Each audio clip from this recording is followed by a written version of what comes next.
saudar a todos os irmãos que nos acompanham pelas redes sociais. Que Deus possa vos abençoar.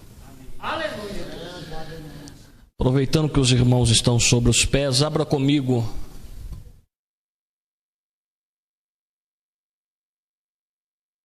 os Salmos de número 137. Eu quero louvar a Deus pela vida do pastor Sebastião. Não está aqui, mas eu quero glorificar a Deus pela vida do servo de Deus, da sua família. Louvar a Deus pela vida dos irmãos que aqui estão. Que Deus continue abençoando de uma forma especial os pastores. Também o meu amigo, o pastor Ricardo, Deus abençoe.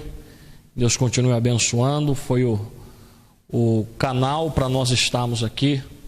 A todos os irmãos que aqui estão, trago o abraço da cidade de Catanduva, aos irmãos, Ministério do Belém de Marília. Trago o abraço do meu pastor Ademilson, da minha família, meu esposo, meu filho, a todos os irmãos.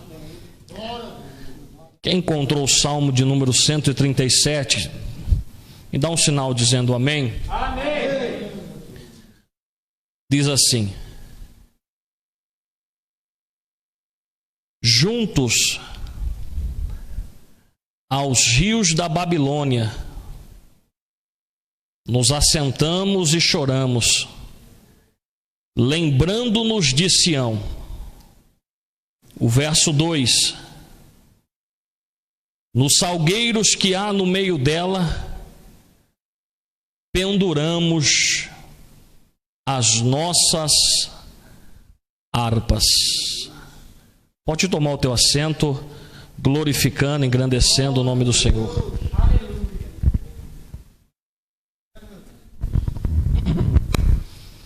Meus irmãos, nós estamos em um culto da palavra, estamos em um culto de doutrina, e eu louvo a Deus por essa oportunidade.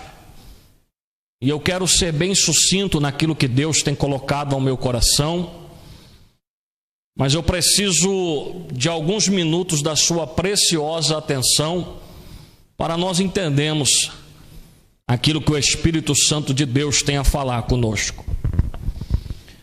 O Salmo de número 137, esse cenário com versos primorosos, é um salmo peculiar.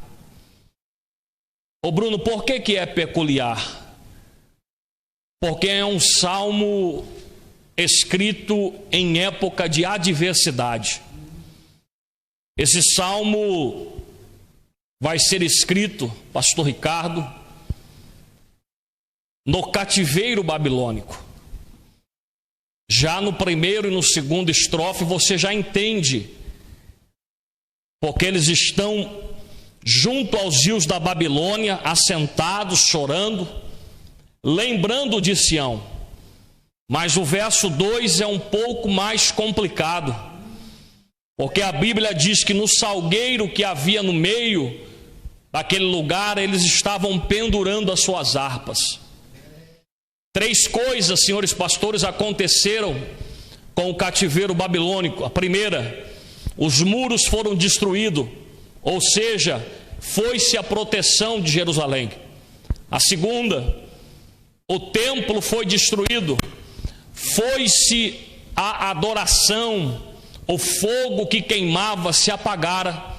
E a terceira coisa: a arca da aliança desaparecera, foi-se a presença de Deus. É por isso que agora eles estão em terras estranhas e estão pendurando a harpa, dizendo: nós não cantamos mais, porque não há mais templo e nós estamos em terra estranha. Mas quando parece que está tudo perdido, Deus vai levantar brasas acesas do seu altar. Deus levanta um profeta no meio do povo pelo nome de Ezequiel, e Deus levanta Daniel no palácio. Só que para nós, em época de adversidade, olha só o tempo que estamos vivendo. Pendurar a harpa no meio do salgueiro simboliza uma coisa. Que coisa é essa? Quando eu penduro a harpa, eu estou dando um recado. Já não canto mais, já não faço mais, pregava e agora não prego mais. Eu vou desistir porque o período é contrário, é o cativeiro, é deserto, é luta, é adversidade. Cuidado, sempre em épocas contrárias tem um salgueiro preparado para que eu possa pendurar a harpa. Mas Deus me traz aqui nessa noite por alguns quilômetros para dizer: não é hora de parar. Deus pega na tua mão e te levanta e diga: eu te ajudo porque eu sou contigo. Se alguém que está nos assistindo, se alguém que está aqui pensou em desistir, Deus me usa de uma forma profética nesse início de 2021 para dizer: não é hora de parar, não é hora de pendurar a harpa.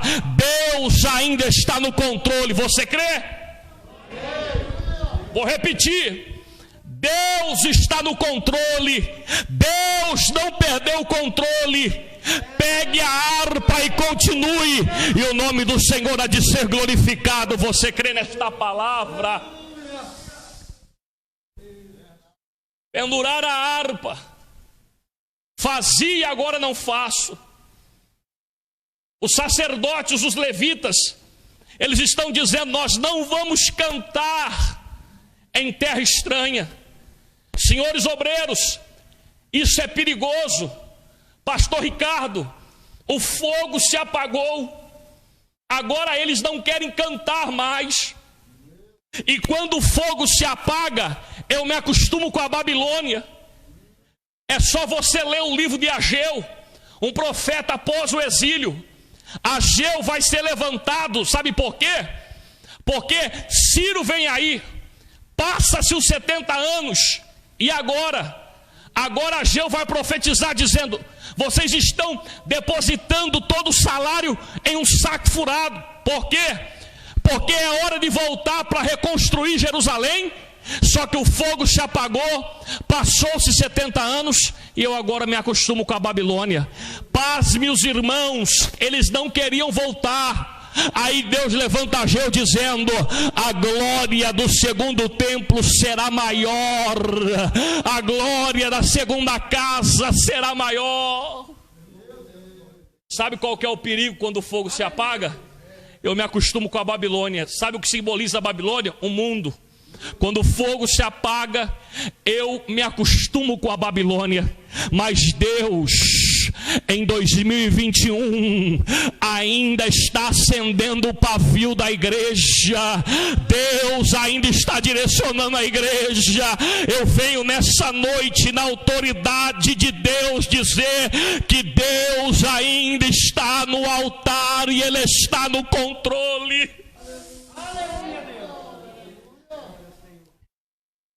Deixa eu deixar o Daniel um pouco para outro dia, mas eu começo a ministrar algo na tua vida a partir de agora. Ezequiel é levantado como profeta. Ezequiel é filho de Buzi. Ezequiel tem sangue sacerdotal, mas Deus muda o quadro, porque ele é Deus, e levanta Ezequiel como profeta. Sabe o que é interessante? O fogo do templo se apaga porque o templo é destruído. Mas Deus levanta um atalaia, um profeta, cheio do fogo e cheio da presença para profetizar. E é no meio da adversidade, é no meio do deserto, do cativeiro, é no meio do vento contrário que Deus vai dar algumas direções para Ezequiel. Sabe o que Deus está dizendo neste culto da palavra? Sabe o que Deus está dizendo para você que nos acompanha? Que Deus, Ele quer vos dar algumas direções nessa noite para você caminhar em época de dificuldade. Eu não sei o que você está passando, eu não sou irresponsável de dizer que termina hoje, mas Deus me usa para dizer que no meio do fogo, no meio da adversidade, no meio da luta, no meio do vento contrário, Ele pega na tua mão e te dá ferramentas para você vencer. Ezequiel capítulo 1. Estava eu no 34º ano, no 5º mês, no meio dos cativos, junto ao rio Quebar. E os céus se abriram e eu vi visões de Deus. Eu não sei se você percebeu, mas foi cantado aqui nessa noite sobre sonhos. Eu te expliquei o contexto do Salmo para dizer que a época era contrária e que no meio da adversidade, Deus vai levantar o profeta, o céu vai se abrir e o profeta vai ter visões de Deus. Os senhores já pegaram. Deus está dizendo que no meio da adversidade, o céu se abre e Deus entrega visões para alguém. Só quem crê, adore o nome dele. Eu vou te explicar o que é isso, pastor Ricardo. Por que será que sempre quando o vento é contrário na Bíblia, o céu se abre? Por que será, igreja do Senhor, que sempre quando as coisas estão difíceis, o céu se abre? Você lembra de Apocalipse? Você lembra o período que João escreveu o Apocalipse? João ele é preso na ilha de Pátimos, avançado de idade, e o Senhor João vai escrever o Apocalipse. No vento contrário, o céu abre e Deus entrega a revelação a João. Ô Bruno, por que você está dizendo isso? Porque Ezequiel capítulo 1 é Apocalipse 4, vai apresentar o trono de Deus, os querubins. Aquilo que Ezequiel viu, depois de muitos anos, João viu, sabe quando? Na adversidade. Eu profetizo nessa noite que o céu está aberto aqui nesta igreja. Eu profetizo nessa noite que o céu está aberto na tua casa e Deus começa a te entregar projetos e visões de Deus. Aleluia, Deus. Aleluia!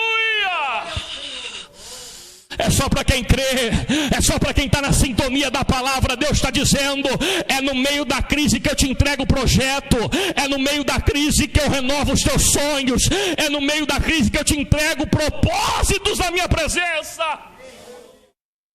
Aleluia! Sabe que é céu aberto e visões em época da adversidade? É Deus entregando projeto. Levanta a tua mão para receber. Deus está lhe entregando projetos e propósitos no meio da crise. Você não percebeu que 2020 foi muito difícil, mas teve gente que prosperou? Você não percebeu que 2020 foi muito difícil, mas teve gente que no meio da crise Deus deu negócio, Deus abriu, Deus renovou sonho, Deus restaurou? Eu vou na palavra que foi cantada aqui. Deus está restaurando sonhos e está renovando a vida de alguém. O céu está aberto nessa noite e o céu me dá autoridade de profetizar na tua vida. Deus está tomando conta. A presença de Deus está aqui. No meio da adversidade, Deus levanta o profeta e o céu se abre e o nome do Senhor é glorificado. O maior momento de intimidade da vida de Jó não foi no capítulo 1, foi no 38 ao 42, lá no monte de lixo, no monturo, sozinho, abandonado, mas no redemoinho, Deus vem ao encontro dele com 70 perguntas. No 42, sabe o que acontece? Jó se lança de joelho, se rasga e diz: eu ouvia falar, mas agora os meus olhos contemplam o Senhor. Deus está dizendo para alguém nessa noite: o céu está aberto e o céu está lhe entregando projetos, visões, sonhos. Talvez você entrou aqui falando: Senhor, me dá uma resposta. E Deus está dizendo: eu estou lhe entregando algo hoje. Só que o texto continua. Lembra que eu te disse que é o culto da palavra, da doutrina, culto do ensinamento? E Deus quer te entregar ferramentas. Ezequiel continua escrevendo, pastor Ricardo. E ele diz ele estava no cativeiro e veio expressamente a palavra do Senhor a Ezequiel. O que veio? A palavra. O que veio? A palavra. Sabe o que significa isso? É Deus dizendo para alguém nessa noite: no meio do vento contrário, no meio